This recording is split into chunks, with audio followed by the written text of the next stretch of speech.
grants through this. The categories are the same as the last time around.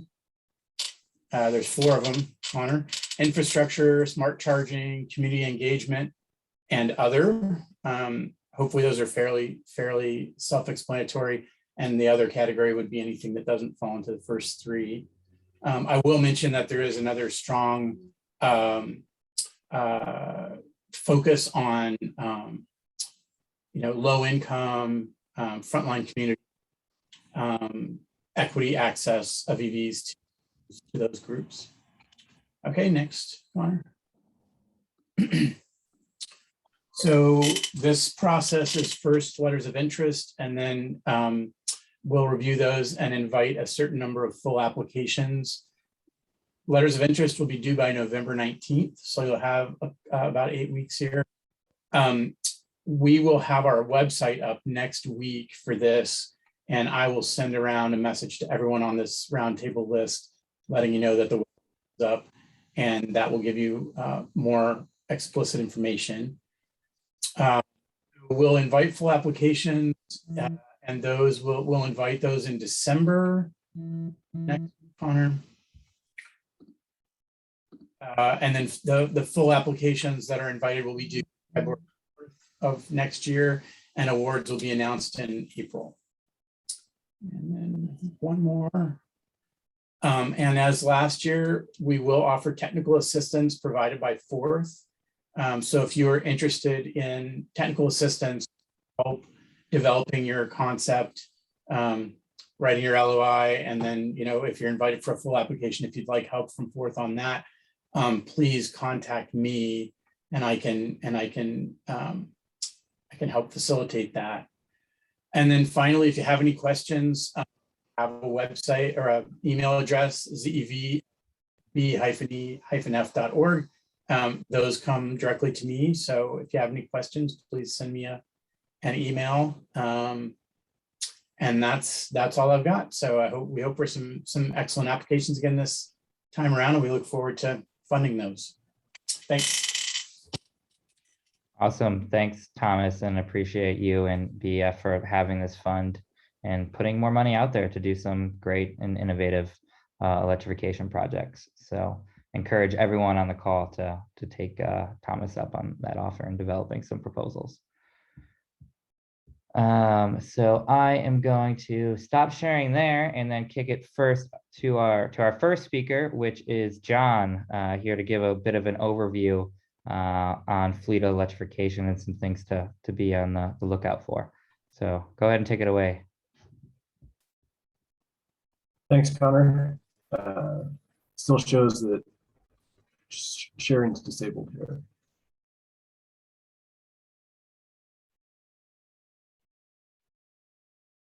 Can you do it now? Yep, good now, thanks.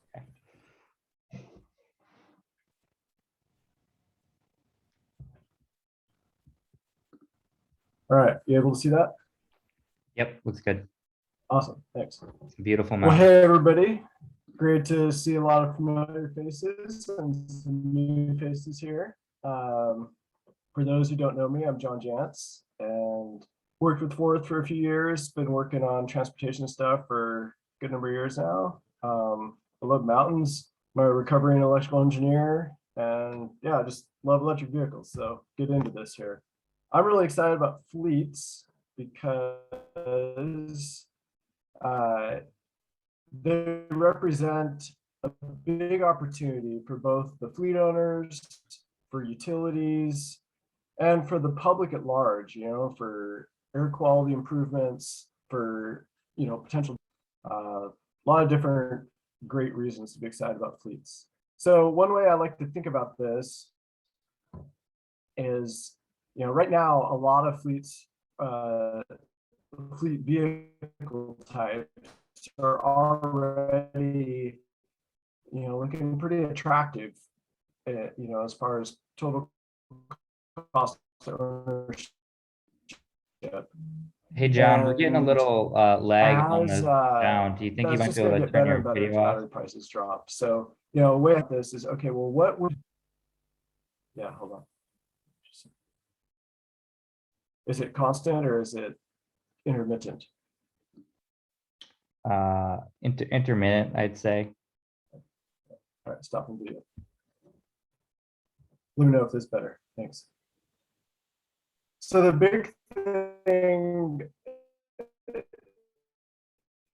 the way I frame this in my head is, what would, from a utility perspective, what would your distribution system look like?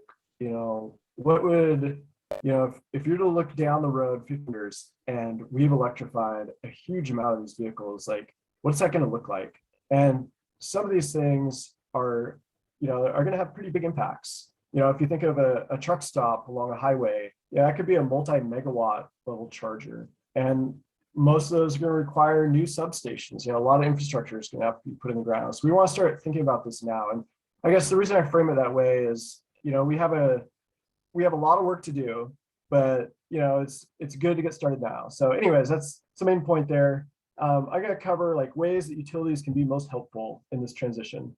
So Connor and I, with help of BF, we worked on a white paper, gosh, a year and a half ago now. And, you know, we went through a lot of steps on how to build a team, how to reach out to stakeholders, things like that. So Thomas can link folks up with that paper afterwards if you haven't seen that. So looking at fleets, you know, a lot of this is new for fleets. You know, they've been using diesel or gas vehicles for years, super familiar with them. Electricity is a whole new ballgame. And so the utility, you know, has a lot of experience in infrastructure and, you know, thinking how to right size things and stuff like that. So it'll be, you know, really useful for utility to help fleet operators, you know, kind of think through all the different considerations we have, you know, whether it's infrastructure, a lot of different pieces to electrifying the fleet.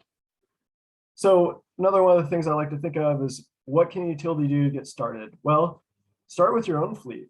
You know, a lot of times you learn a lot of lessons doing it yourself, and that really helps guide like the advice we're able to give to others. And then we can help folks by, you know, planning considerations and eventually like digging into site assessments, things like that. Andrea will talk more about that, most likely in her talk. You know, who are the different stakeholders we're talking about here? Transit agencies, you know, school boards, as well as bus mechanics, members of city and county government. You know, a lot of different pieces here, a lot of folks interested in electrifying fleets. So now is a great time to be building those relationships, and also small businesses in the community. You know, a lot of utilities, you know, especially smaller utilities like co-ops, you know, you already know your community members really well. So just encourage you to keep building those relationships. And so here are some of the different vehicles we're thinking of. You know, school buses, garbage trucks, delivery vehicles, you know, full motor pools for small governments, refrigerated trucking units, all sorts of stuff. And then on the private side, you know, building contractors, electricians, HVAC contractors, you know, a number of whom utility already has a relationship with. So I just put together a quick little thing of, you know, a typical small municipal motor pool. So, you know, and we know that some of these vehicles are going to be a little harder it's going to take a few years before we can dig into fire trucks, and, you know, class 8's coming, but they're not the low-hanging fruit. You know, in the next year or two, as we get, you know, as more EV pickups hit the market, it's really going to open up a lot of fleet opportunities. So SoCal Edison, you know, they're a big behemoth down in California, and this is like one of the things they offer, service they offer. You know, not all of us can be like them. They have a lot of funding to do stuff like this. You know, it's a whole different ballgame in California, but just a good place to start. Give us some ideas here. I threw together some fuel cost comparisons here and load growth for some of these different vehicle types, you know, garbage trucks, you know, big vehicles like that, and police cars, because they have a lot of vehicle miles traveled, are pretty attractive. But, you know, across these vehicle classes, a lot of opportunities. And I always like to emphasize managed charging, how important it is and especially in fleet electrification. You know, you have folks that they were promised fuel savings, and especially in the pilot phase with demand charges, that can be really tough to achieve when you know, demand charges are a big chunk of what they're paying for. And so if we can incorporate managed charging, think that through early, that's going to be really important. Well, that's all I got. Here's my number if you want to contact me. And yeah, I appreciate the chance to talk, Connor, and really looking forward to the next speakers. Thank you. Thanks, John. Appreciate it. And I will, if anybody wants to jump in with any questions now, we'll do that after each speaker, along with leaving time at the end. So yeah, I'll give a second if anybody has anything they want to chime in with or ask.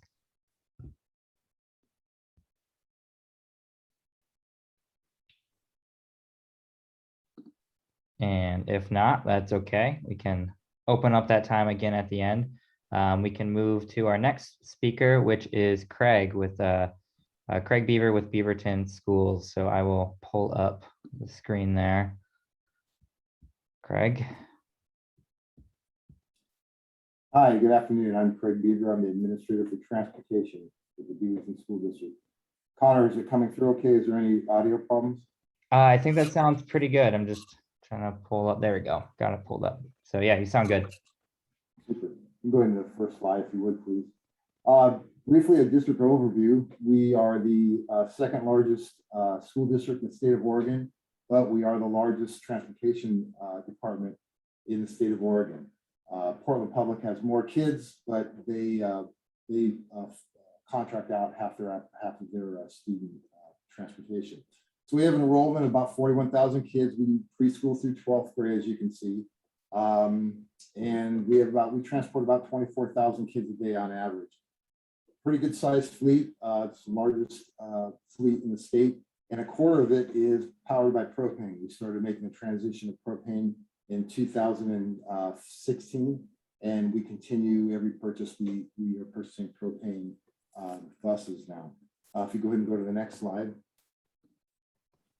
Our goals with introducing electrification was essentially my first and foremost goal was to introduce it at no additional cost. I was looking for somebody who would cover the incremental cost over a regular school bus, and Portland Gas and Electric chose to partner with us. They were kind enough to do it. Second thing, again, as you can see, a net zero cost for charging.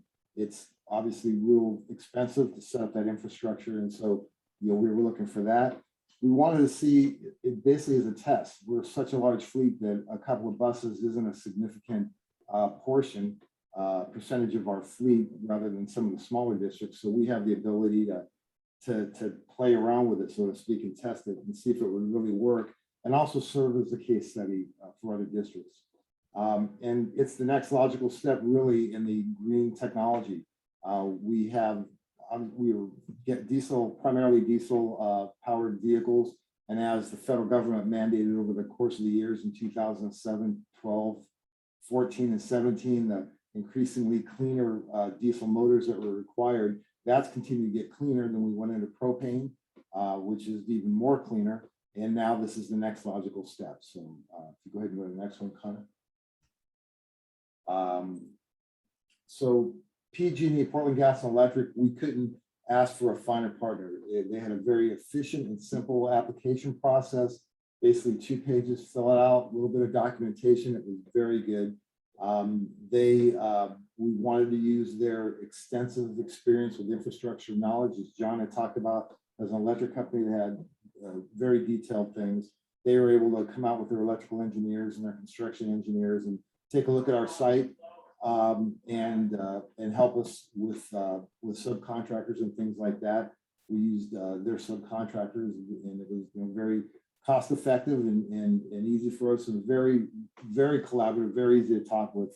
We work primarily with Luke Whitmore over there. He was a project manager. Dan Janovic at Portland PGE was the administrator for the funds. Those are pictures of my actual charging stations. We purchased 2 full-size 36,000-pound school buses.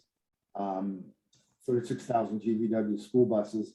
But we went ahead and plumbed it and set it up for a total of 8 charging stations because we anticipate continued expansion, and we were there, we might as well do it. And they were kind enough to cover the cost of all that. Right now, we've got a second grant from PGE that we're hopeful for that will be awarded, and we're using that in conjunction, if we get it, using it in conjunction with federal EPA monies to help pay for 3 more school buses. So we'll have a total of 5.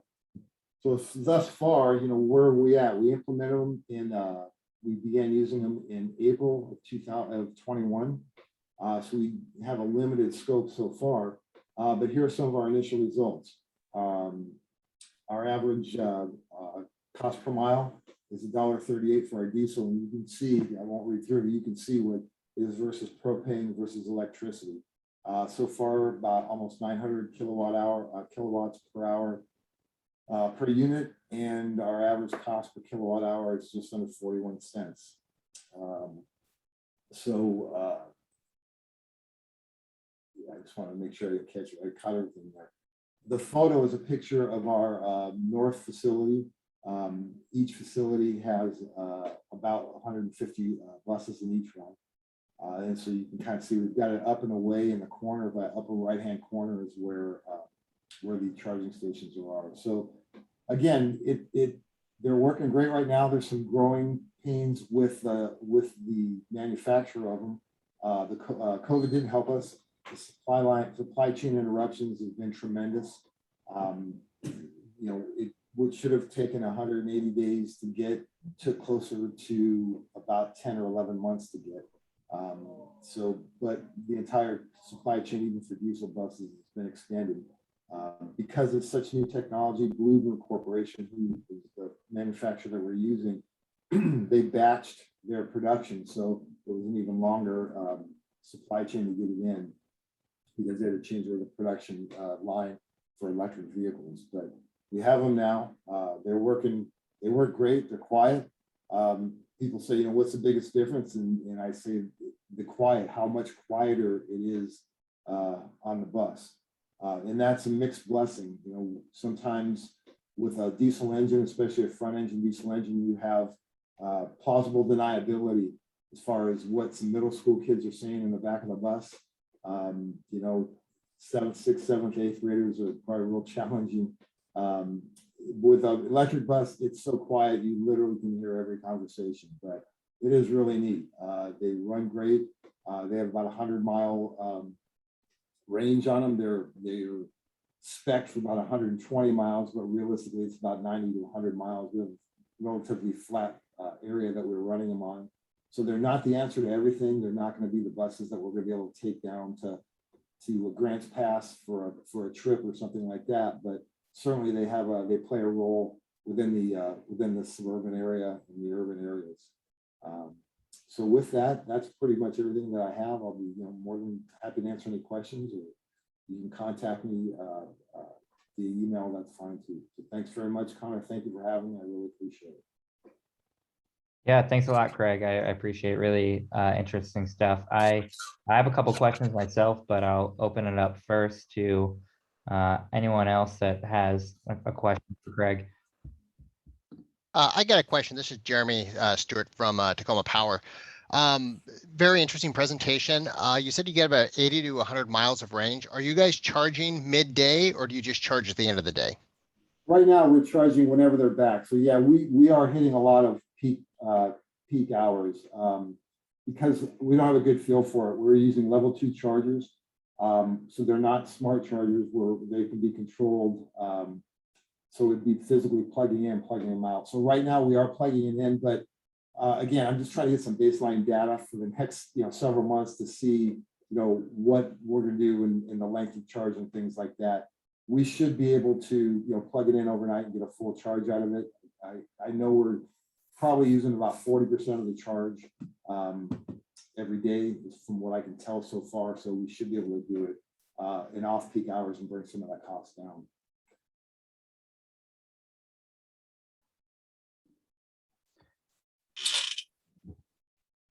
have a of questions too, but I'll just ask one and leave some room for other people. I know there's at least 3 or 4 manufacturers of electric school buses now, and I'm wondering what your process was for choosing the manufacturer that you chose. Well, we had to, in our operation with that many kids, we don't have any smaller buses with type A, B, or C buses. We have all large type, we have some type C buses, which are about 14,000 to 22,000 GVW. We don't have the smaller type A or B buses. So we were looking for the largest bus we could get. We wanted something that was an 84 capacity bus. These, a couple of the, 2 of the 4 that you talk about, they don't make that large of a bus. They make a smaller type A or B, or they make a type D bus, but it's a smaller capacity, maybe a 78 passenger capacity.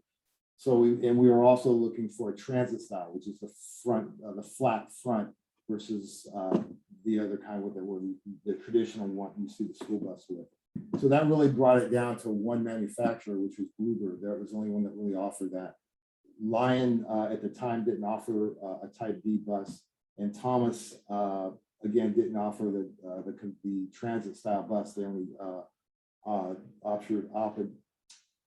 a traditional conventional style bus. So that's kind of where we came from. The other thing is most of my fleet is Bluebird also. So while it's powered by batteries, there's a lot of other things that there's economies of scale for parts, for windows, seats, doors, things like that, that are the exact same as the rest of my diesel powered fleet. So there were economies there to take advantage of as well.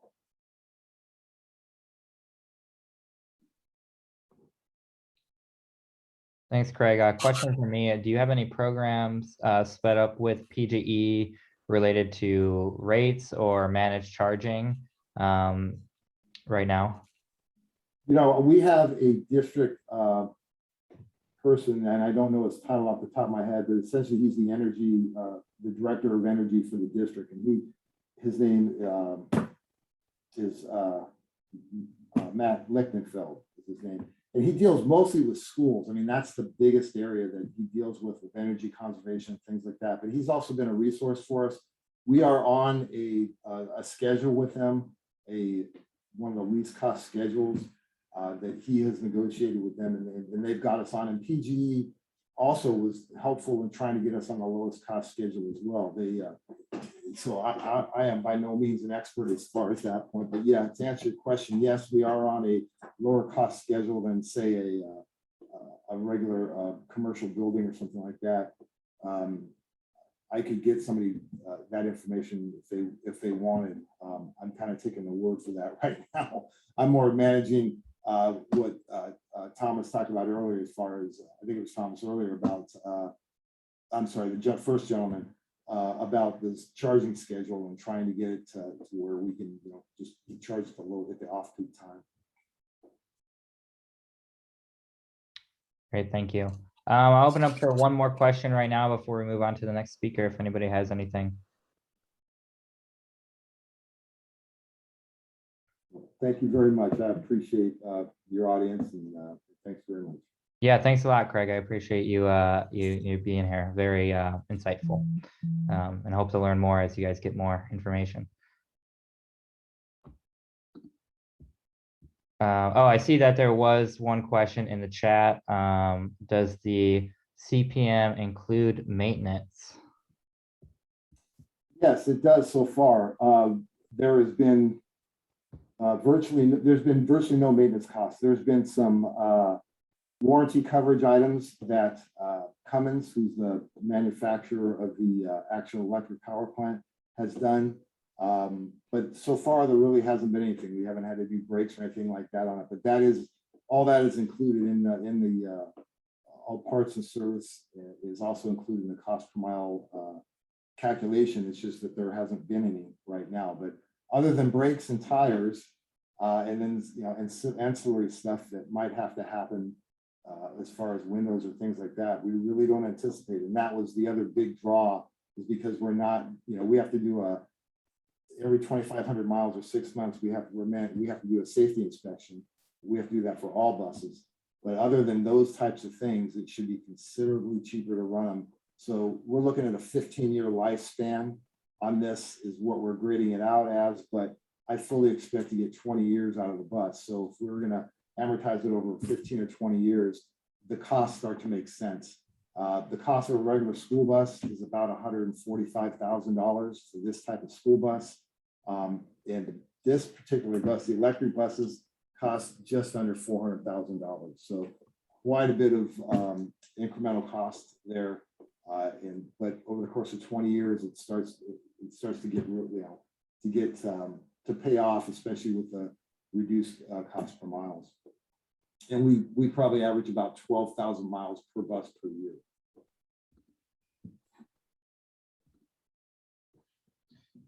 Great, thanks for the questions, and thanks for the great presentation and responses there, Craig.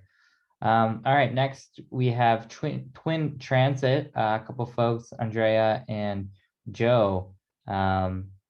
So feel free to mic up and begin. Thanks for being here.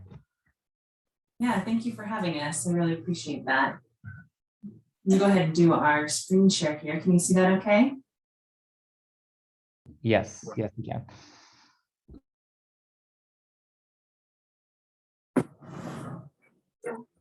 All right. Okay. Well, thank you for having us. We really appreciate this. I'm going to go relatively quickly, and then we can just take any questions that you have at the end. So we're Twin Transit. We're in the Centralia Chehalis area, and we have begun electrifying our fleet as of this year. Now, as a precursor to that, we planned and designed what we call the e-transit station. And the e-transit station is a park and ride that we're leasing from the Washington Department of Transportation.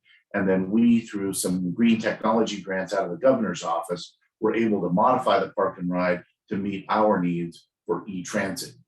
Also, we have included then some EV charging at this transit station because it is a park and ride. And as John was sharing earlier, John Jantz, the electrification of vehicles is a big move. Part of our grant was that municipalities, cities, counties, school districts could use that EV charging at no cost. We can charge a minimal amount to the public to use it, but the EV charging there for municipalities, as I stated, was at no cost. Okay, so really our goals and objectives here were obviously to improve transit, the service through clean energy. Our goal is to be carbon neutral, zero emission by 2030. Better utilize an existing park and ride through a WSDOT long-term perpetual lease, reduce range anxiety. We're going to talk about that in a moment. Very interesting to hear Craig's discussion about school buses. Implement free EV charging for local, county, and municipalities, as I stated earlier. Hey guys, sorry to interrupt, but if you're, we're still seeing the first slide, so don't know if you've moved on from there. All right. Sorry about that. Like it might be Sure.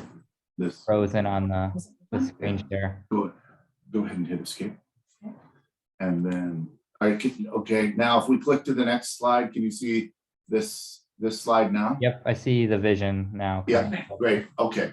So we kind of went through this, really ample parking, public transit, wave induction charging, electric vehicle, and bike and pedestrian. So multimodal site is really what we're trying to create here.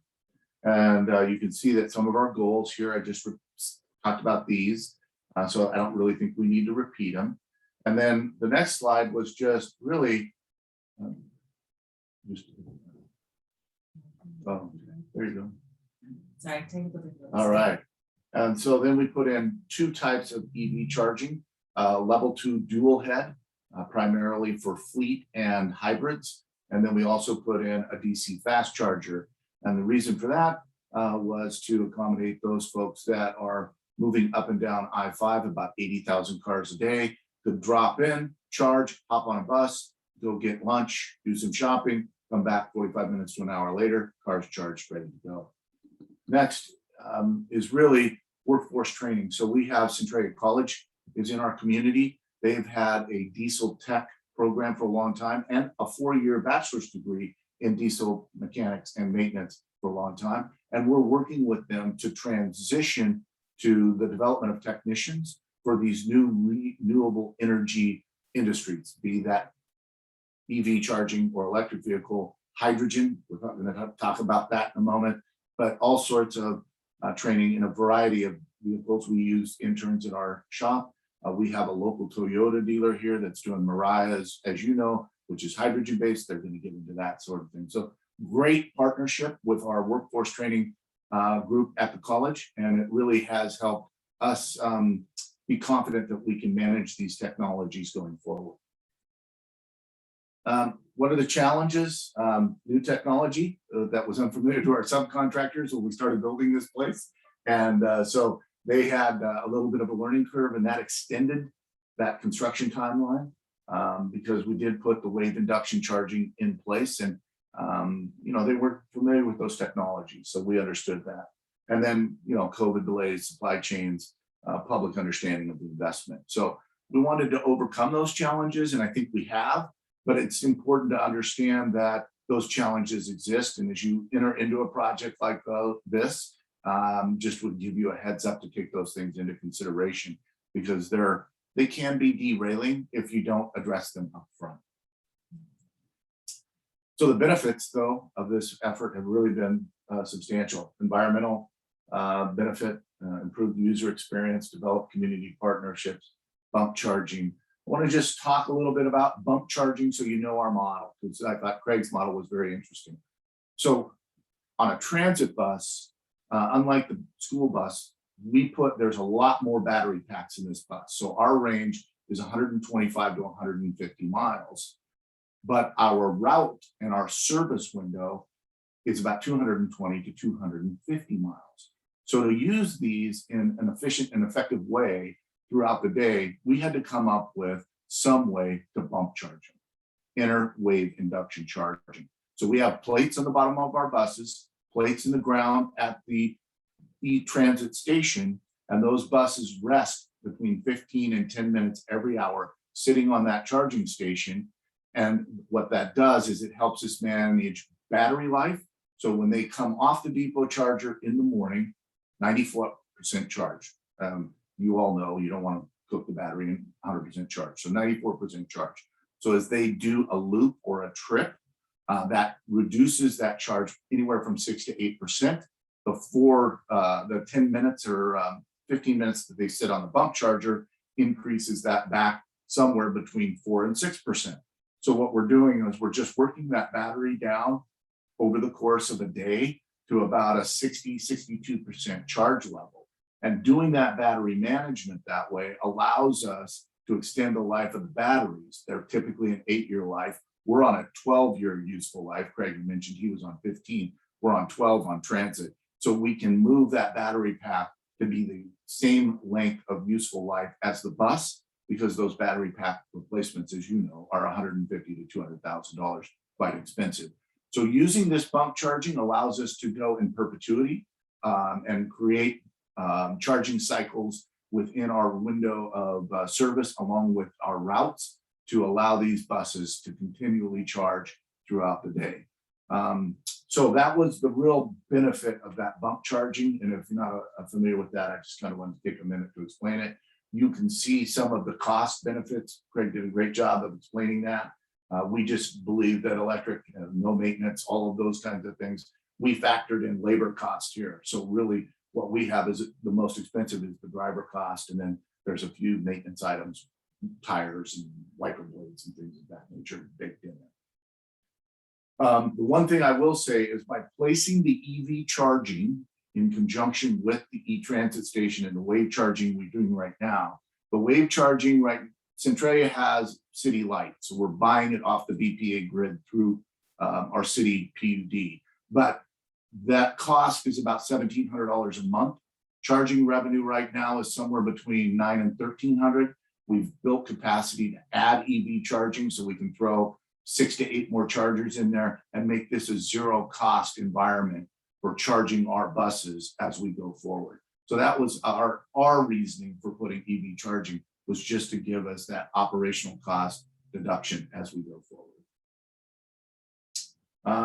It's very, some other recommendations. you got to be adaptable. You know, this was very, very challenging. We started in September of 2020 and didn't end till May of 21, and all those things I explained earlier. You know, you got to plan for a 10-year window. What is the refreshment cycle? What is the useful life cycle of the equipment? How do you bring this on board? Our buses are between $750,000 and $900,000.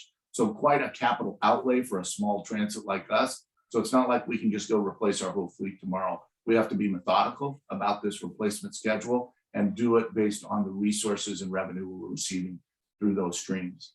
Don't be afraid to pivot, all right? I mean, we've got electric, we've got hydrogen, we've got diesel. We are going to be receiving a grant from Commerce to put the first hydrogen fueling station in the state into our fleet. We'll be getting some of the Gillig hydrogen buses late 24, early 25. We'll be one of the first transits in the country to be running clean diesel, electric, and hydrogen side by side. So we're really going to be the test bed, kind of the case for demonstrating which topographies, which geographies, which kind of climates are impactful to these different fuel types, and how you can mitigate that through spreading your fleet over these different resources and technologies. And then look at various ways of purchasing. You know, we've looked at things such as grants. We've looked at more predictable income streams. We've looked at using EV charging to offset costs, all of those things. So it's a real opportunity for a public sector entity like transit to become very entrepreneurial in the development of our strategies on implementing these different renewable energy fleets. What's next? Well, you know, as I said earlier, we want to buy additional electric buses. We are going to be looking at hydrogen buses. And the reason I say that, we're working with BEF and some other electric partners, but the range of the electric buses on freeways and that sort of thing diminishes quite rapidly. So pushing them out on corridors, we are positioned on the I-5 corridor and the Highway 12 corridor. And so those corridor runs, because they can add up to 300, 350 miles in a day, hydrogen is more suited for that. So our intention is to really build out what we call connect and collect model, where we put hydrogen on the corridors, electric in the cities and the communities. And that way we can collect those folks using our efficient electric systems, but then we can transfer them if necessary to go to Olympia, Longview, out to Morton, over to PL, through the corridor buses, hydrogen fuel buses. We're pretty excited about that model. And we tend to implement that, like I said, late 24, early 25. And then we're members of we started through a grant through WASDOT, $35,000 grant. And we are bringing our community partners, everything from the power companies and the folks that are really involved and invested in renewable energy. We have a little airport here. They got a grant to look into renewable energy around flight, and some other corporations, companies, and public sector entities. And we built what we call the Energy Innovation Coalition. So we're sharing our thoughts and our ideas with other local community partners in an effort to really push this countywide. That this just isn't a transit plan, but that if we all get on board, renewables can be used as really a catalyst for economic renewal. You guys know Lewis County, we've been timber and agriculture for a long time. And as we look out into the next decades, we really see renewable energy as a viable option to jumpstart our economy. And so really excited about that coalition. And as we see it, Andrea came up with this, innovation is the ability to see change as an opportunity. And we really believe that statement. We're very excited about our transit station. We will be putting one, this one is at exit 81, the Mellon Street interchange. We will be putting one at exit 68, the Highway 12 and I-5 interchange, and at Morton. And then we will have smaller transit stations without the bump charging capability, just EV charging, bus pickup, that sort of thing, in the smaller communities sprinkled throughout Lewis County, Napavine, Winlock, all of that. Sorry about the rush presentation. I just didn't want to take up everybody's time, and I have another commitment at 2 that I have to jump, but I do have a minute if anybody would like to ask some questions. If not, then Connor, thank you for the opportunity to be here today. And thanks for the work that Fourth is doing, bringing all of these groups together. I had a great chance to talk with Evan Ramsey and get to know him. And I really appreciate the work that you guys are doing together. Yeah, thank you a lot, Joe. That was a really interesting presentation and really cool to see the a more rural and smaller transit agency do these really innovative things. So great to hear. Yeah, I'll open it up for any questions from the group. Yeah, Craig. Great presentation. I have kind of two questions. The first one is, how long is your night charging or your longest charging period? And secondly, are you using, in addition to the bump charging, are you using type 2 or type 3, any V2G chargers, that kind of thing? We're using, so our charging cycle is from 7:30 p.m. to 5:30 a.m. at night, so about 14 hours. And is that right? Did I do the math right? 5 and 5. No, it's about 10 hours, excuse me. And then, but they auto shut off at 94%. So I'm not sure that it's charging for that entire window, Greg. And then your second question about level 2 or level 3, the level 2 EV charging is in place and the DC fast charging. Is that what you were asking? I'm sorry. Yeah, I was curious what your So, and just so you know, Craig, I'm a graduate of Aloha High School, so go Warriors. Sorry, bud. But that's a Portland joke. Sorry, folks. But yeah, I really do believe this idea, especially other public entities that are on the call. The public has the opportunity to help set standards in the EV charging market. We saw what Tesla's done. They build their own charging stations and that sort of thing. And there's some exclusivity there. We believe that it should be equitable in access and particularly John's comments about addressing low income families. They shouldn't have to shop. We shouldn't have to fill one car at BP and another car at Exxon and another car at Shell. It should be ubiquitous. And so I think using your model, Craig, at the Beaverton School District with your fleet, I know the number of places you go, the area that you cover, having that EV charging to offset your expenses around EV bus charging, I think is a great model for public sector to give public access to help with the fleet conversion that John was talking. It just puts in place a whole bunch of benefit. So I would highly recommend, we're buying chargers off the state contracts for $4,500 for dual head level 2 and $60,000, $70,000 for DC fast charging. And you can turn that ROI pretty quick, 2 to 3 years. You paid for that, and then you can just offset those expenses going forward.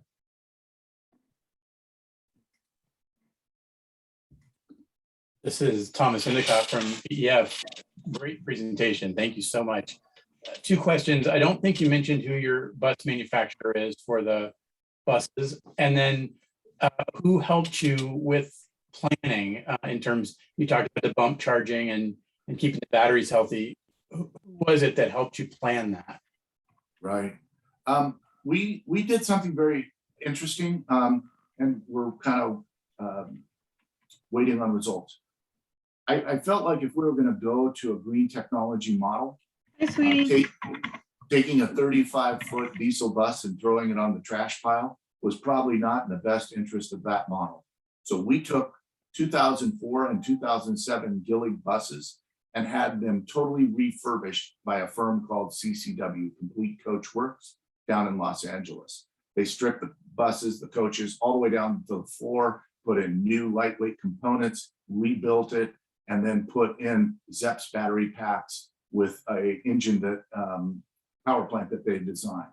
And that cost us about $725,000 per bus. So we still have the same Gilligs that we kind of have used as our fleet vehicle. And it allows us to wiper blade mirrors, all of those sort of things, keep that very, very similar. And so we don't know that we'll continue with that. We've been talking to Gillig about just going straight to Gillig and buying new ones. But for this purpose, it worked out really well for us. In terms of the planning, everybody, Evan Ramsey from BEF, we had Jason Skellen from Toyota, we had Michael Mascalier from Wave, we brought a contingent of not only the private sector vendors that provide this equipment, but also public sector, WASDOT, DOE, EPA, and we use that brain trust to really think outside the box. There's a lot of park and rides throughout this state that are woefully underutilized. And so one of the things that made our project successful is land acquisition. We didn't have to pay for it, right? You imagine what that 2.5, 3 acres on I-5 would cost us. We couldn't have afforded it. So this model of allowing us to get in for this minimal lease payment every year was just great. So it was those kinds of things, that kind of thinking, and that brain trust around the so-called proverbial table. In COVID errors, we were all virtual, but that helped build that plan. And one more question for me. Was there any distribution upgrades needed on the utility side of things? Either have been done or you foresee as future, as more of these electric buses come online at either at this station or at future stations? Right, yeah. We tried to future-proof as much as we could. We did have to purchase a transformer, 750 kV, 1500 amp transformer, which was roughly $50,000. And then, obviously the cost to put it in. Going forward, I think we'll add a little bit more capacity on the electric side. And yes, particularly in a rural area like ours, location is important because you can find the ideal location, but you might not have access to the power that you need to put in place to do this program. So I think it's probably pretty important. And we were a very strong partner with our PUD and our city light people in developing these plans. Great. Well, thank you both, Joe and Andrea, for being here. Super interesting presentation. And I know you have to run in a couple minutes here, Joe. So thanks for hopping on. Thank you, guys. All right, we'll move on to the next speaker here, Andrea, and hopefully I don't mess up your name too much. Tuzignot, hopefully that was right. Yeah. Oh, nice. Very good. Yeah, with Ions for EVs, and she has a presentation on Washington State Green Transportation Fleet Program. So go ahead and take it away. Okay. And I tried also to start this. Oh, there it is. So, all right, I'm Andrea Tuzignot, and I have a company called Ions for EVs, but I'm currently contracted with the Washington State Green Transportation Program. And hopefully some of you guys have heard of us. The Green Transportation Program came about from money from the legislature in Washington State to offer technical assistance to small cities and entities. And so we actually do work with PODs. We work with cities, ports, school districts, and quite a few people. So today I wanted to present for Connor and for you guys just some kind of things that we've learned as we've done our surveys, kind of a baseline survey to find out how large the fleets are. So we're talking to people about understanding their resources, considering their total cost of ownership, and what's now being called total cost of electrification. And as John mentioned, there are quite a few tools out there. Atlas Public Policy has this Drive 1.4 fleet electrification tool. We've put a few fleets into it. The people have sent us a spreadsheet with their fleet, and we've run it through there, and it says which cars you should probably upgrade. So it's an interesting tool. A lot of times these small cities and entities think of light duty fleets only. They don't think about their medium and heavy duty. And as other vehicles come on, we want them to be thinking about that. And looking at higher mileage vehicles, even though that's sort of contrary to this range anxiety, those are the ones that bring you, the best, that you gain the most. If they're higher mileage, you're actually going to gain more and they'll cost less. And obviously during the 2021 budgets and COVIDs, things have been changed. A lot of fleets don't have money to purchase new vehicles, and a lot of vehicles were extended 2 or 3 years. So, it's kind of a good thing and a bad thing. People didn't drive them so they can keep them longer. So for us, maybe we can get into the 2022 or the 2023 budgets. Of course, there's grants available, collaborative purchasing agreements. We are working with Department of Enterprise Services and helping them to upgrade some of the work that's going on with the state contract. And one of the things that we do hear from fleet owners a lot is that this, cost or the complexity for service upgrades or any sort of utilities is sort of an unknown whole that they don't know very much about. So this is what they need. They want, we'll talk to them about opportunities. Obviously, new vehicles coming online. You can see some examples that I have here on the slide. How much growth is possible? How many charging stations can they add to that specific site? And I've put people in a couple different buckets. Are they just looking for the first 4 charging stations? Are they ready to look at electrifying 10% of the fleet, or are they looking at 100% by 2030 or 2035? And they would like a fast response to analyze their capacity at their building or at their site or their town, honestly. And also talking about sharing charging with workplace charging and the public for obvious reasons. So where should charging go? This isn't something that fleet directors ever know. And parking, same thing. Should they park up in the front, in the back? Should they attach to the panel, the meter? Do we need a line extension? Do they need to add a new transformer? Those are questions that fleet owners are asking us all the time. And the building, they need utility assistance to sort of understand what they have. We know with larger cities and counties that they might have a resource conservation manager or an energy assistance person, and they might understand the capacity of the site or the building or of a specific parking area, but chances are they don't. How many panels do they have? What size are those panels? Is the capacity of the site or the building at 50%, 80%? That kind of gives them an idea on how much they can grow at that one specific site. And if they can't, it just means they need to go maybe somewhere else where they have property somewhere, and maybe they need to build out that for their fleet charging. And they, as I kind of mentioned before, they want to know what it's going to cost to upgrade a service. Do they have 12 panels on the ground floor of that building? Can we take all 12 of those panels from 200 amps to 600 amps? Is there that capacity? Then what's that going to cost them? And as you know, things like line extension, step down transformer, someone on site probably knows what that's going to cost, but that doesn't mean that the fleet director has any idea. And I just wanted to put some pretty pictures of a Bolt and a Tesla Y that are up in Alaska. And just looking at, there's more vehicles. There's these box vans, and as we know, Rivian, and many of them are growing. And more about the vehicles. Of course, we're looking at some of these earlier vehicles, just the small shuttles and the small box vans moving up, as we know, through transit and garbage trucks. All of those are becoming available online.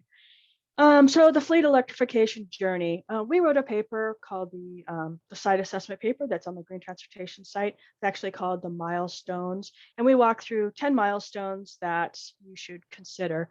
And in that process, it's because the fleet manager doesn't spend a lot of time learning about the facility. And so it's change management, because now instead of handing someone a gas card, he or she has to manage what's going on with this charging apparatus. Even if they don't run it, because maybe someone's in the operation shop might be able to run it, they still need to know what's going on and how much room they have for growth. So the facility is traditionally less of the work that they do. And so at this point, with a new type of fuel, it's going to be a lot more important. Fleet electrification transition team. This is also part of the paper that we wrote on the milestones. And utility is always really number one. And they might call you guys first.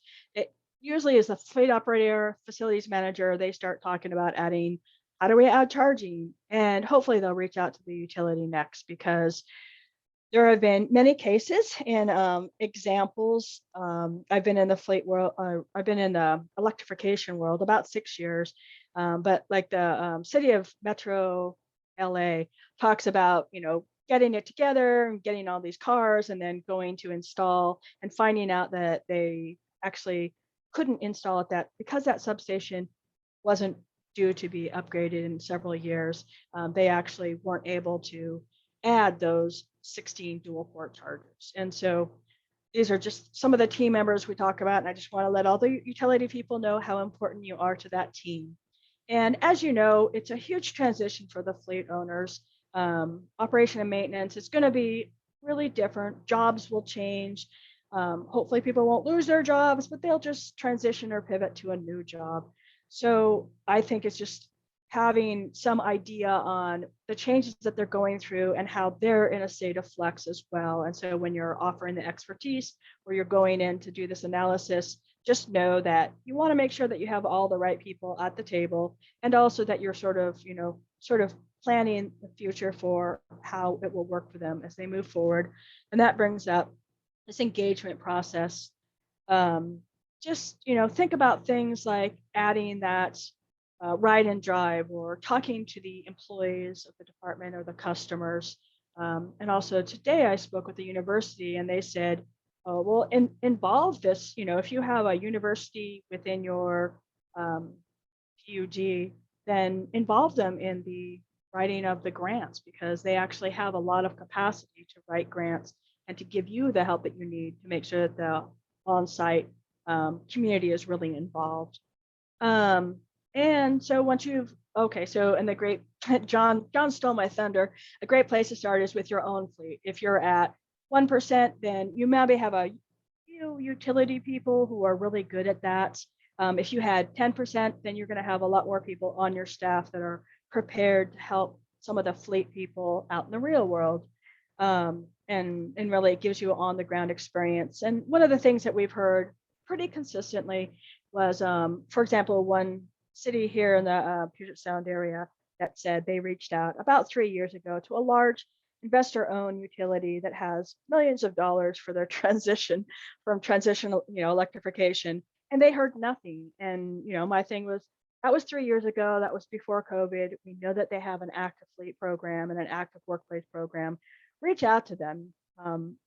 The people that are reaching out to you guys, your customers, shouldn't hear nothing when they hear about a fleet. They should be given resources for myself or Fourth, or there's so many ways to get information. Make sure that the people on your staff that are taking those phone calls are able to send people to whatever resources, because if it's not something that you get on the ground and can really do any assessment at this point, maybe you can do it soon. And so I just thank you. And if you have any questions about the Washington Green Transportation Program or any questions for me, please feel free to reach out. I think that was it. I did it really quick. I don't know how fast that was, Connor. How was it? That was great speed. Okay. Thank you very much, Andrea. That was a great presentation. Yeah, any questions for anyone for Andrea?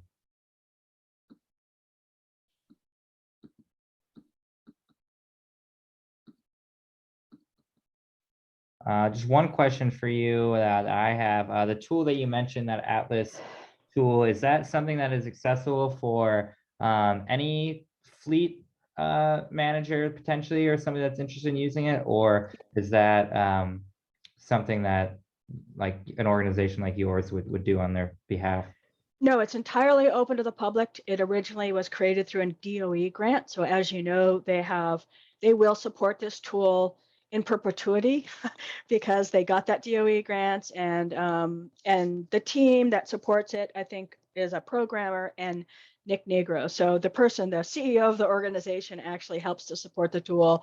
I think it was an early brainchild of something they wanted to do. And so we're actually at 1.4. So they've updated it 3 times. They just updated it in June. And and so anyone can reach out and do it. I will say, if you don't spend a lot of time whipping around Excel spreadsheets, then it might take some time. And that's the reason we offer it, is any analyst could sit down and do it. But if you're not someone who spends a lot of time on Excel, it might not be as much fun for you, because you have to shut down everything on your machine. Things crash because it's a pretty hefty tool. So yes, anyone could do it, but we offer it as an offering. We've only had 3 fleets that have reached out to us with it, but it's something that's in fact, if we have a future conversation, or I can send you screenshots of what the tool tells you, and it's pretty phenomenal as far as kind of an understanding of what's actually available, what vehicles are available, and what they recommend for you to update. Transition. Great, thank you for that. I know, yeah, I've seen it lightly, and it's like, yeah, if you don't know what you're doing, it can be a little intimidating, but it has uncomparable information that you can get through it. I have one question. This is Thomas Endicott from BEF. Yes. A little bit forward looking. I know I've seen some language from the proposed legislation out of the House for some of the renewable energy funding. I'm wondering if you've kind of looked at that at all, and if there anything in particular you're kind of excited about that might be coming down the line in the next year or so. I mean, we're excited about a lot of it. Tomorrow, we actually also, the Washington Green Transportation Program hosts a bi-monthly meeting called the AFTAG meeting, Alternative Fuel Vehicle Technical Assistance Group. And that's actually tomorrow between 9 and noon. So you can actually go to the website now and you can get invited to the meeting, or reach out to me and get invited to the meeting. And that 3-hour meeting, actually commerce, ecology, and someone on the federal side will talk about what the opportunities are for money that's coming down in the near future. I'm personally an infrastructure geek, and so anytime that there's money for charging infrastructure, I get really excited about it. There's so many different use cases for so many different types of charging. I want people to really understand, about managed charging and why it costs a little bit more, but what that data does for growth. Yeah, so I don't know. I think any entity that's interested in doing what Twin Transit has done and having that collaborative experience, I'm most excited about.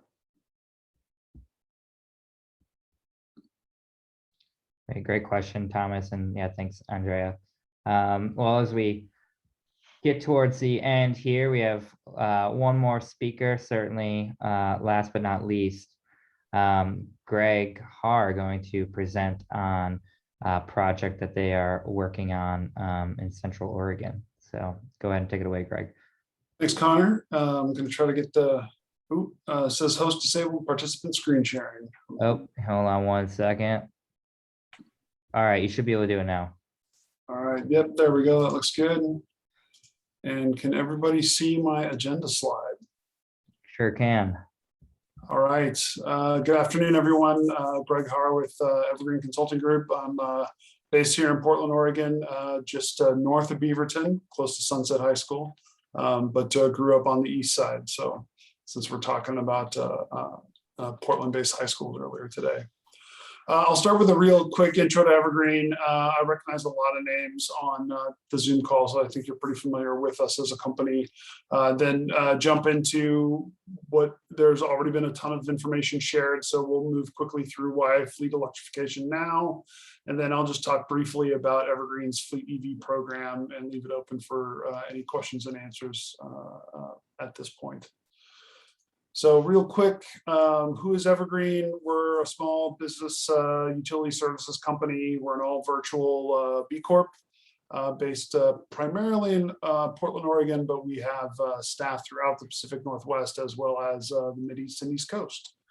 Our primary focus is on trade ally networks, commercial, industrial, residential programs, controlled environmental ag, HVAC, multifamily marketing and training services. Most of you have worked with us either currently or in the past, so you have a fairly good idea of what we've been working on to this point, because we've been working with utilities and energy efficiency organizations since 1997, and we're a little bit over 70 folks. I'm here specifically to talk about why EV fleets, why we should be talking about EV fleets. There's been some great data and information already shared from the other presenters, so I won't go into a whole lot of detail. One of the big statements that I read earlier this week was from Brian Alexander at Lion Electric, and his point from a fleet perspective is, if you're looking at anything that's class 6 truck or smaller, the total cost of ownership for an electric vehicle versus the ICE counterpart is lower for that EV today. At current battery prices, at current prices for charging infrastructure, at current prices for the electric vehicles, if you can get them. So it makes sense long-term. We've already seen some good examples from the e-transit program and the Beaverton school bus program that it's cheaper to operate the electric vehicles over the course of their life than it is their ICE counterparts today. So fleets and fleet managers are already looking at making this transition, COVID aside. The second reason is that some of the larger IOUs in the territory, PGE, Pacific Power, and then Excel in Colorado and Wyoming, they are already providing free of charge to their fleet customers what I'm calling fleet electrification concierge services. The suitability assessment, data analysis, and advisory services as the first step for the fleet owner to electrify their fleet. And this is something that the smaller PUDs and co-ops around the region and around the nation are going to need to be able to support because that's going to be an expectation in the market for your smaller fleet owners. You know, if you're a Pepsi or a UPS or an Amazon, you've got the clout to get with an electric vehicle manufacturer and just say, okay, let's make this happen. And that electric vehicle manufacturer will take the reins and figure out exactly what's required from an electric load charging infrastructure perspective, because they want to sell 25,000 vehicles over the next 3 quarters. When you're talking with a smaller entity that maybe has 40 vehicles that they're going to be converting over the next 8 to 10 years, you know, they're going to need some support from the utility because that's who they're looking to become their new fuel provider going forward. And this is an area where Evergreen sees an opportunity to extend our support to the utilities in the region beyond energy efficiency and help bridge that gap to fill the need for the fleets that you are currently supporting from a building perspective as they graduate from buildings to buildings and vehicles. We're just about ready to kick off our first project with Central Electric Co-op and the City of Sisters, Oregon, to complete this initial analysis for the City of Sisters fleets. And since both Ryan and Thomas are on this call, I want to at least give a shout out to say thank you very much for the support on this pilot project. Just briefly, we had to shift from our original fleet owner to a secondary fleet owner just because of COVID impacts to that first pilot project over the last year. They weren't able to support what was necessary due to the way COVID was impacting their industry, which was a bit of a bummer and caused a huge delay, and which is why we're just going to kick off this week. In short, our fleet electrification process, other folks have sort of talked about this a little bit. So the first thing to look at is identify the existing fleet vehicles and the future fleet needs. The drive tool that Andrea mentioned in the last presentation is fabulous. And it is, yes, a very disgustingly huge Excel spreadsheet, and but it's a great tool for helping determine, what are the EV available comparable vehicles for what the fleet is currently running today. And if it's not available today, when is it available and how does it fit into your future charging strategy? So once we look at the vehicles and the future fleet needs, then it's determining the overall fleet charging needs. Future proofing was discussed. How many total chargers and where? What are the technical requirements from charger manufacturers? How much power is needed for the long term? What are the technical requirements from the utility? How much power is available? What infrastructure needs exist to reach the long-term goals? We want to understand all that up front because as everybody knows from working on home improvement, you want to measure twice and cut once. And that is extremely applicable when you're talking about adding power or cutting into your asphalt to address power out towards parking places. And then once we've looked at all that information, developed the overall electrification plan, most of your fleet owners are not going to switch from 0 electric vehicles to 100% in a single year. So what are the available EV replacements today? When are the new EV replacements available? What is the current life cycle and change out cycle for each one of the vehicles that are currently being managed? And then once you understand that, what's the charging needed and where? Optimizing your expenses to meet your immediate and growth needs, and then looking at funding opportunity supports. What grants are available for EVs and EV chargers today? Specifically in Oregon, EV fleet owners are able to access the Clean Fuels Energy Credit Program. once they install their first charger and start tracking the electricity that they're using instead of a fossil fuel, they're able to earn credits and monetize that to help reduce or offset the costs of expansion for future EVs and future charging. And we are looking forward to learning more as for the state of Washington goes through their clean fuel program credits, and for whether utilities are going to get access. We know that that's in the legislation, but they're still going through the rulemaking process, and we're looking forward to seeing how that goes. And that, in 15 minutes or less, since we're running really short on time, is sort of where we are at Evergreen Consulting with CEC and the City of Sisters. Questions? Yeah, thanks a lot, Greg. I'll open it up for questions. There are 2 questions for Greg.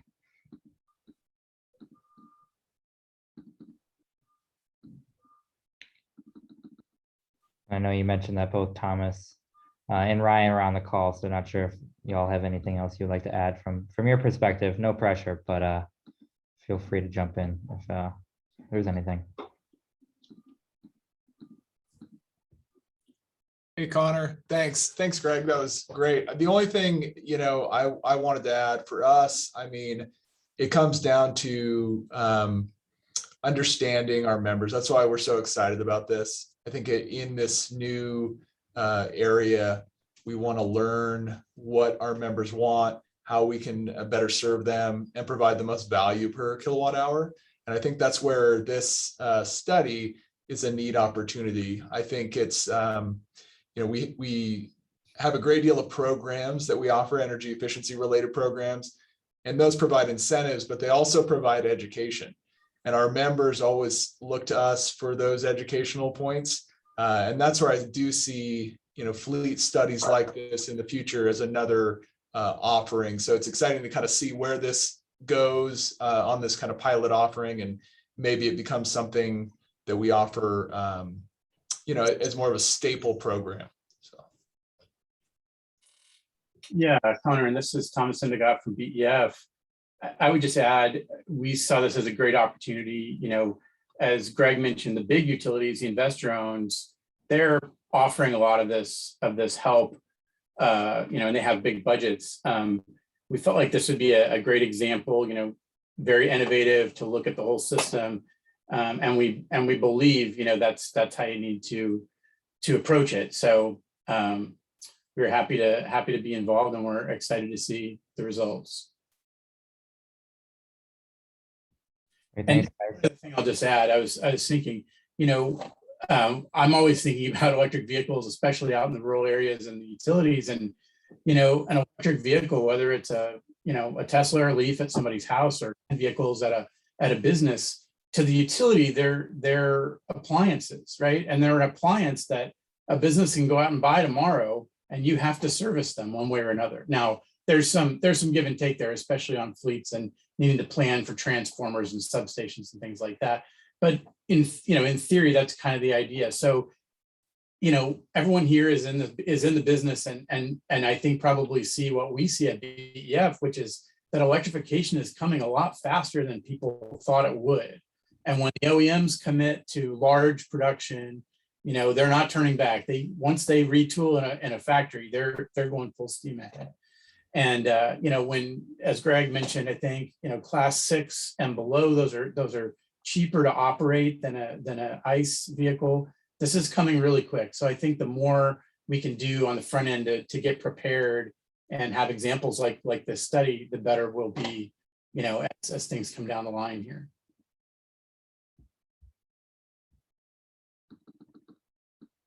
Great, thanks for that perspective, Thomas and Ryan and Greg. Any other questions for Greg?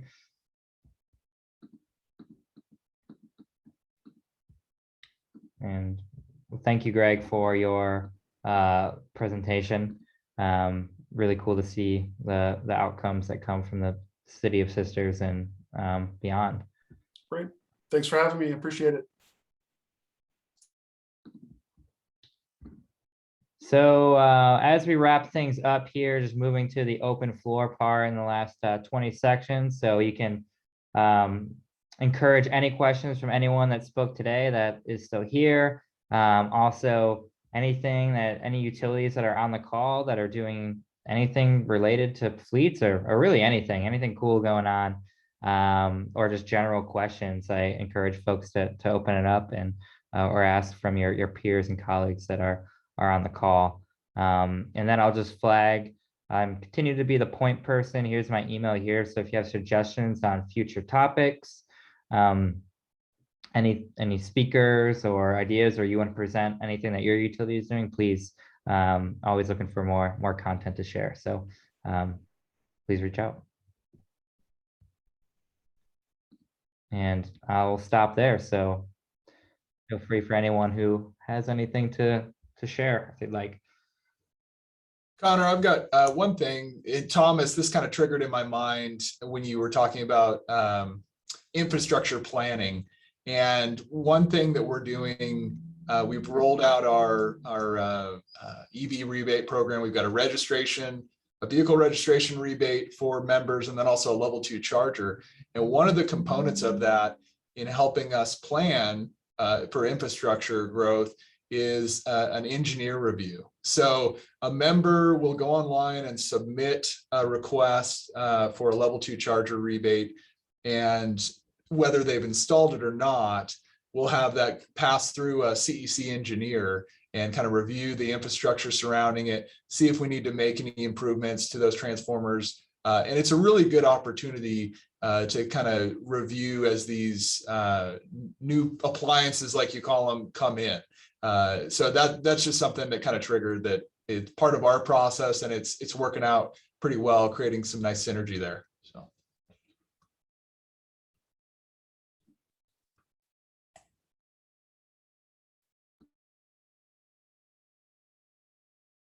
I'd be curious to know from folks, both on the utility side and on the fleet side, what are some of the big barriers that you're seeing? And, I guess it'd be great to hear a dialogue for a few minutes of, ways that we can all collaborate more effectively.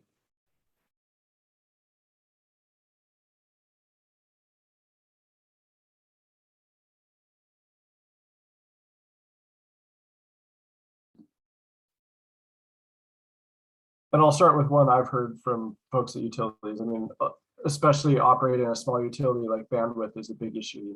You're already tasked with 5 or 10 different things, wearing a lot of different hats, and so making these relationships and reaching out to fleet operators, I think it's difficult just because it's hard to have the staff power to do that. But kind of beyond that, what are some things that y'all are seeing in your organizations? Hi, this is Patty Best at Idaho Power. I think we have relationships with the energy managers at facilities, not necessarily the fleet managers. And we don't speak the same language at this point as the fleet managers. So learning the vocabulary and learning transportation it's a fun challenge. Thanks, Patty. That's great.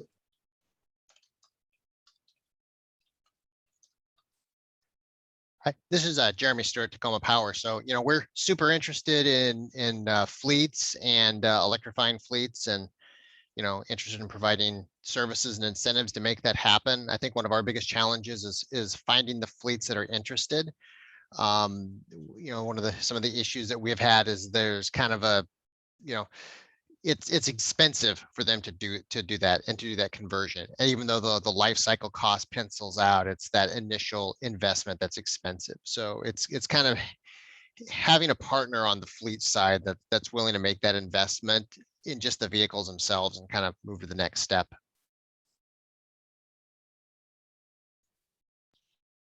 This is Andrea. I found that to be true as well, is that fleet directors, fleet operators are not innovative people. They have a lot of people that they're answering to. And so to expect them to be innovative is a challenge. And so they need partners in selling it to either their community or their board on why it's important. And that's why total cost of ownership is really the direction that works for them, because many of them are either afraid of or are worried about innovation.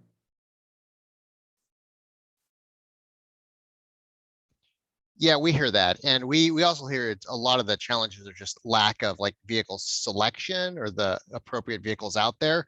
You know, in some cases, you know, even though the total cost of ownership is really compelling, if you've got a company that's a Ford shop, they don't want to go buy a different brand of vehicle, you know, so they, you know, as we heard with the bus examples where, you know, we want to reuse the parts and have as many interchangeable parts as possible. And I think that's going to be a challenge until we get more OEMs offering EVs that fit alongside their standard vehicles.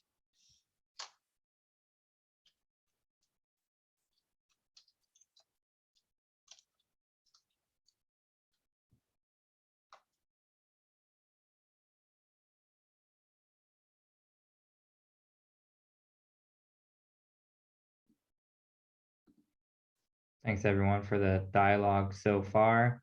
Any other thoughts, questions, ideas folks would like to share?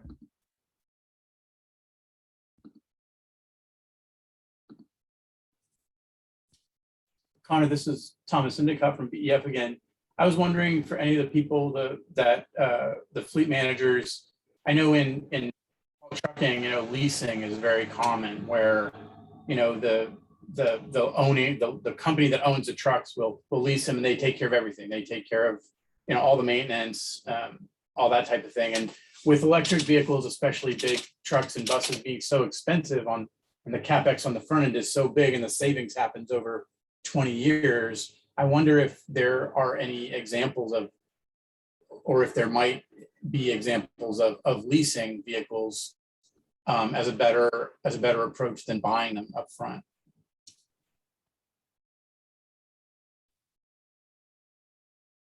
I mean, this is Andrea, I'll jump in, but I do know that some fleets, especially small fleets, are choosing to go in that direction. But unfortunately, the way that we do our work means that we will get to them last, that they've chosen to go in a direction. Outsourced school districts are going to be the last to go because they have to make that decision on their own. Where with public fleets, we have a little bit a different direction where we can pressure. So again, maybe, you know, maybe having charging infrastructure is the answer, then that outsourced vendor might be interested in offering it. But I have seen a lot of fleets that are using the outsourced vendor, but I haven't found a way to get in with Enterprise Rent-A-Car or anyone and encourage them to purchase electric. Though we do see them writing articles about it. We'll just see when they really get to it on the ground in Washington. You know, one of the things in the school bus business is that leasing really isn't an option for us. Buses are amortized over 10 years, and the depreciation is given out by the state for every bus. It's spread over 10 years, and it's refunded every year annually.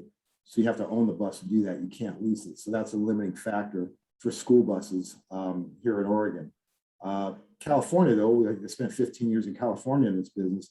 We didn't get any depreciation payments from the state. We didn't get at all, but so we would finance them over the course of 5 years for a same size bus, a large, you know, at that time it was $130,000 bus, but we would finance them for 5 years, 2.83%, something like that, routinely.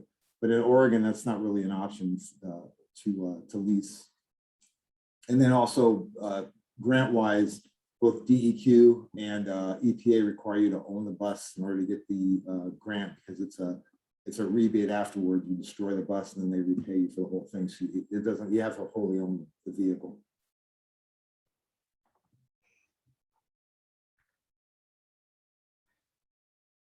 Thank you, Andrea and Craig, for those responses. Well, we're coming up here at the scheduled end of the time.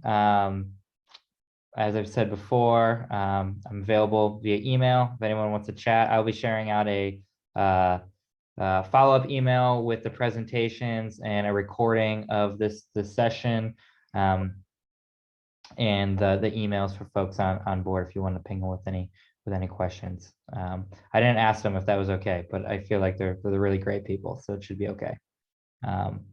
So thanks everyone for being here, and I will see you in a couple months at the next utility session. Connor. Thanks all. Thanks everybody. Thank you, everybody. Really useful meeting, Connor. Thank you. Yep. Thanks, Thomas. Great questions.